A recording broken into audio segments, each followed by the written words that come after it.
নমস্কাৰ প্ৰিয় দৰ্শক, পুনৰ এবাৰ আপোনালোক সকলোকে আমাৰ এই চেনেলটোৰ অন্য এটা নতুন ভিডিঅ'ৰ মাজলৈ আন্তৰিক স্বাগতম জনাইছোঁ। প্ৰিয় দৰ্শক, চলিত 2026 বৰ্ষৰ শনি জয়ন্তী সমাগত। 2026 বৰ্ষৰ শনি জয়ন্তী হ'বলৈ গৈ আছে মে' মাহৰ 16 তাৰিখে আৰু এই দিনটোত জেঠ মাহৰ প্ৰথম দিন অৰ্থাৎ 1 তাৰিখ। এই দিনাখন হ'ব জেঠ মাহৰ অমাৱস্যা তিথি। প্ৰিয় দৰ্শক, জেঠ মাহৰ এই অমাৱস্যা তিথিৰ দিনা সূৰ্য দেৱতা আৰু ছায়া দেৱীৰ পুত্ৰ শনি ভগৱানৰ জন্ম হৈছিল এই দিনটোত। প্ৰতি বছৰে সেইবাবে এই জেঠ মাহৰ অমাৱস্যা তিথিৰ দিনা শনি জয়ন্তী পালন কৰা হয়। গতিকে প্ৰিয় দৰ্শক, 2026 বৰ্ষৰ এই শনি জয়ন্তীৰ দিনটোত 5 ৰাশিৰ ওপৰত শনিৰ প্ৰভাৱ পৰিব। গতিকে এই 5 ৰাশিৰ জাতক জাতিকাসকলে শনি জয়ন্তীৰ দিনটোত সাৱধানতা অৱলম্বন কৰিব লাগিব। আমি আজিৰ ভিডিঅ'টোত এই 5 ৰাশিৰ বাবে প্ৰতিকাৰো দিম, আপুনি কিদৰে শনিৰ প্ৰভাৱ নাইকিয়া কৰিব পাৰিব। শনিৰ প্ৰভাৱ এই 5 ৰাশিৰ ওপৰত যিহেতু পৰিব, যদি এই 5 ৰাশিৰ ভিতৰত আপোনাৰ ৰাশিটো আছে তেতিয়াহ'লে আপুনি সাৱধানতা অৱলম্বন কৰি আপুনি এই দিনটোত এই প্ৰতিকাৰ কৰাটো খুবেই জৰুৰী। অন্যথা আপুনি সমস্যা বাধা বিঘিনিৰ সন্মুখীন হ'ব লাগিব। আপুনি হয়তো জানে, যেতিয়া ভগৱান শনি দেৱতাৰ কুপ্ৰভাৱ পৰে তেতিয়া সেই ব্যক্তিজনৰ জীৱনত নানা ধৰণৰ সমস্যাই ব্যক্তিজনক একেবাৰে গ্ৰাস কৰি লয়। গতিকে আপোনাৰ যদি ৰাশিটো এই 5 ৰাশিৰ ভিতৰত আছে তেন্তে আপুনি অৱহেলা নকৰাকৈ শনি জয়ন্তীৰ দিনা অৱশ্যেই এই প্ৰতিকাৰ কৰিব। আপুনি এই প্ৰতিকাৰ কৰিলে আপোনাৰ ওপৰত, আপোনাৰ ৰাশিটোৰ ওপৰত যি শনিৰ প্ৰভাৱ পৰিবলৈ গৈ আছে সেই শনিৰ প্ৰভাৱৰ পৰা আপুনি ৰক্ষা পাব পাৰিব।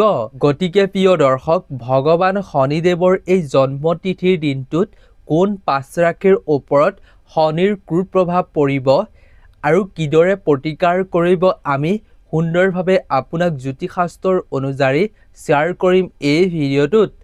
গতিকে প্ৰিয় দৰ্শক, ভিডিঅ'টোৰ মূল বিষয়বস্তুৰ মাজলৈ আগবঢ়াৰ পূৰ্বে কৰ্মৰ দাতা শনি ভগৱানৰ নামত অৱশ্যেই আপুনি এটা কমেণ্ট লিখিব। জয় শনিদেৱ বুলি অৱশ্যেই লিখি ভিডিঅ'টোত অৱশ্যেই এটা লাইক কৰিব। প্ৰিয় দৰ্শক, জ্যোতিষশাস্ত্ৰৰ অনুসৰি শনি গ্ৰহ হৈছে নৱগ্ৰহৰ ভিতৰত অন্যতম গ্ৰহ, যিয়ে কৰ্মৰ অনুযায়ী ফল প্ৰদান কৰে। যিয়ে সৎ কৰ্ম কৰিব তেওঁক ভাল ফল প্ৰদান কৰে। আৰু যেতিয়া এজন ব্যক্তিয়ে বেয়া কৰ্ম কৰি তেওঁ মহাদশাৰ মাজত আবদ্ধ হৈ পৰে, শনিৰ মহাদশা তেওঁলোকৰ জীৱনত লাগি যায়, তেতিয়াহ'লে সেই ব্যক্তিজনে নানা ধৰণৰ সমস্যাত ভুগি থাকিবলগীয়া হয়। বাৰে বাৰে যিকোনো কাম কৰি থমকি ৰ'বলগীয়া হয়।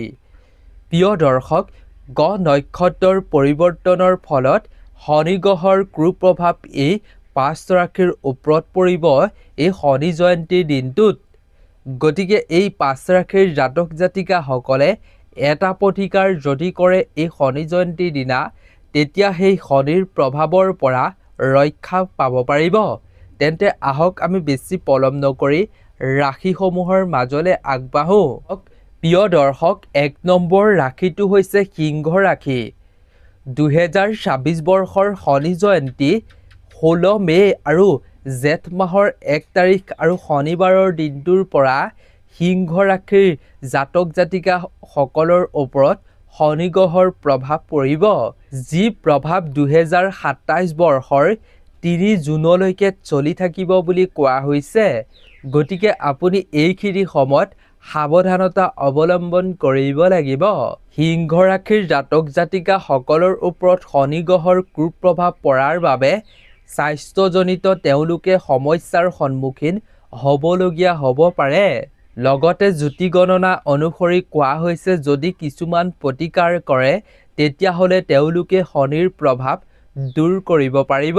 প্ৰিয় দৰ্শক, কেৱল ইমানেই নহয়, সিংহ ৰাশিৰ জাতক জাতিকাসকলে যদি কিবা এটা বিষয়ত তেওঁলোকে কাম এটা কৰিম বুলি ভাবে, যিকোনো কাম আৰম্ভ কৰে, তেতিয়াহ'লে সেই কামত তেওঁলোকৰ মানসিক চাপ বৃদ্ধি পোৱাৰ সম্ভাৱনা আহি পৰে। লগতে তেওঁলোকৰ ভয়ো মনত বৃদ্ধি পোৱাৰ সম্ভাৱনা আছে শনি গ্ৰহৰ কুপ্ৰভাৱ পৰাৰ বাবে। লগতে কেৰিয়াৰৰ ক্ষেত্ৰত আপোনাক মানুহে আপোনাৰ বিৰুদ্ধে ষড়যন্ত্ৰ কৰি আপোনাক ধ্বংস কৰাৰ চেষ্টা কৰিব এইখিনি সময়ত। লগতে প্ৰিয় দৰ্শক, কেৰিয়াৰৰ ক্ষেত্ৰত আপোনাৰ শত্ৰু বা গোপন শত্ৰুৱে নাইবা যিকোনো মানুহে আপোনাৰ বিৰুদ্ধে ষড়যন্ত্ৰ কৰিব পাৰে। কেৱল ইমানেই নহয়, ব্যৱসায়ীসকলে নিজৰ ব্যৱসায়িক ক্ষেত্ৰতো সাৱধানতা অৱলম্বন কৰাটো জৰুৰী। সিংহ ৰাশিৰ জাতক জাতিকাসকলৰ ব্যৱসায়ীসকলৰ ওপৰতো ষড়যন্ত্ৰ কৰিব পাৰে এই শনি জয়ন্তীৰ দিনটোৰ পৰা, কাৰণ এওঁলোকৰ ওপৰত শনিৰ প্ৰভাৱ পৰিব। প্ৰিয় দৰ্শক, এইখিনি সময়ত আপুনি কোনো ধৰণৰ কাকো ধাৰ ঋণ নিদিয়াটোৱেই ভাল, আৰু কাৰো পৰা আপুনি ধাৰ ঋণলৈ টকা পইচা ননাটোৱেই ভাল। নহ'লে আগন্তুক দিনত আপুনি আৰ্থিক সমস্যাৰ সন্মুখীন হ'ব পাৰে। গতিকে আপুনি এনে ভুল নকৰিব। প্ৰিয় দৰ্শক, সিংহ ৰাশিৰ জাতক জাতিকাসকলে এই শনি গ্ৰহৰ প্ৰভাৱ কম বা নাইকিয়া কৰিবৰ বাবে ব্ৰহ্ম মুহূৰ্ততে উঠি শনিবাৰৰ দিনটোত অস্বস্ত গছৰ তললৈ যাব লাগে। তাৰ পাছত আপুনি কেঁচা গাখীৰ আৰু আপুনি ক'লা তিল মিশ্ৰিত কৰি অলপ পানীৰ লগত আপুনি সেয়া মিশ্ৰিত কৰি অস্বস্ত গছত আপুনি ঢালিব লাগে। মনত ৰাখিব, ব্ৰহ্ম মুহূৰ্ততেই কৰিব লাগিব। সূৰ্য উদয়ৰ আগতেই কৰিব লাগিব। সূৰ্য উদয় হোৱাৰ পাছত কৰিলে আপুনি সুফল পাব নোৱাৰিব। আৰু যদি ব্ৰহ্ম মুহূৰ্তৰ এই সময়ত কৰিব নোৱাৰে, তেন্তে সূৰ্য অস্ত যোৱাৰ পাছত সন্ধিয়াৰ সময়ত আন্ধাৰ হ'লে আপুনি এই কাম কৰিব। লগতে প্ৰিয় দৰ্শক, বিশেষকৈ আপুনি দান বৰঙণি দুখীয়া অসহায় মানুহক শনিবাৰৰ দিনটোত কৰাটো জৰুৰী। ক'লা বস্তু আপুনি ক'লা তিল, ক'লা কাপোৰ, ক'লা ছাতি, ক'লা চেণ্ডেল এনেধৰণৰ বস্তু আপুনি দুখীয়া অসহায় মানুহক দান কৰিলে শনি গ্ৰহৰ প্ৰভাৱ আপোনাৰ ৰাশিৰ পৰা নাইকিয়া হ'ব বুলি জ্যোতি গণনা অনুসৰি কোৱা হৈছে। লগতে আপুনি লোহাৰৰ সামগ্ৰীও দান কৰিব পাৰে। প্ৰিয় দৰ্শক, ২ নম্বৰ ৰাশিটো হৈছে ধনু ৰাশি। ধনু ৰাশিৰ স্থানীয় লোকসকলৰ ওপৰতো শনি জয়ন্তীৰ দিনটোৰ পৰা শনি গ্ৰহৰ প্ৰভাৱ পৰিব। শনি গ্ৰহৰ প্ৰভাৱৰ ফলত ধনু ৰাশিৰ জাতক জাতিকাসকলৰ পাৰিবাৰিক জীৱনত কিছু অসুবিধাৰ সৃষ্টি হোৱাৰ সম্ভাৱনা আছে বুলি কোৱা হৈছে। লগতে এই সময়খিনিত আপোনাৰ পৰিয়ালৰ মাজত ভুল বুজাবুজিৰ সৃষ্টি হ'ব পাৰে। ফলত আপুনি সাৱধানতা অৱলম্বন কৰিব লাগে, নহ'লে আপোনাৰ ঘৰত অশান্তিৰ সৃষ্টি হ'ব। লগতে প্ৰিয় দৰ্শক, ধনু ৰাশিৰ জাতক জাতিকাসকলে নিজৰ মাতৃ আৰু নিজৰ স্বাস্থ্যৰ প্ৰতিও খুবেই যত্ন লোৱাটো জৰুৰী। আপুনি এই শনি জয়ন্তীৰ দিনটোত খৰচ কৰাৰ সময়ত আপুনি ভালদৰে খৰচ কৰিব লাগে, নহ'লে শনি গ্ৰহৰ প্ৰভাৱ পৰাৰ বাবে আপুনি আৰ্থিক সমস্যাৰ সন্মুখীন হ'ব লাগিব। জ্যোতিষশাস্ত্ৰৰ অনুসৰি কোৱা হৈছে, আপোনাৰ আৰ্থিক অৱস্থা আগতকৈ ভাল হ'ব, কিন্তু আপুনি সাৱধানতা অৱলম্বন কৰিব লাগিব, নহ'লে আৰ্থিক সমস্যাই আপোনাক আগুৰি ধৰিব। আপুনি এই সময়খিনিত নিজৰ মানসিক চাপ কম কৰিবলৈ চেষ্টা কৰিব। মানসিক চাপক আপুনি শক্তিশালী কৰক, আৰু আপুনি যিকোনো কাম কৰিলে সেই কামত সাৱধানতা অৱলম্বন কৰিহে যিকোনো কৰ্ম কৰাটো জৰুৰী। প্ৰিয় দৰ্শক, ধনু ৰাশিৰ জাতক জাতিকাসকলে শনি গ্ৰহৰ প্ৰভাৱ নাইকিয়া কৰিবৰ বাবে নিজৰ পিতৃ মাতৃক সেৱা সন্মান কৰাটো জৰুৰী। লগতে বিশেষকৈ সোমবাৰ আৰু শনিবাৰে ভগৱান শিৱক অভিষেক কৰিব লাগে। ইয়াৰ ফলত শনি গ্ৰহৰ প্ৰভাৱ নাইকিয়া হয় বুলি কোৱা হৈছে জ্যোতি গণনা অনুসৰি। ৩ নম্বৰ ৰাশিটো হৈছে কুম্ভ ৰাশি। প্ৰিয় দৰ্শক, ২০২৬ বৰ্ষৰ শনি জয়ন্তীৰ দিনটোৰ পৰা কুম্ভ ৰাশিৰ ওপৰতো শনি গ্ৰহৰ প্ৰভাৱ পৰিব।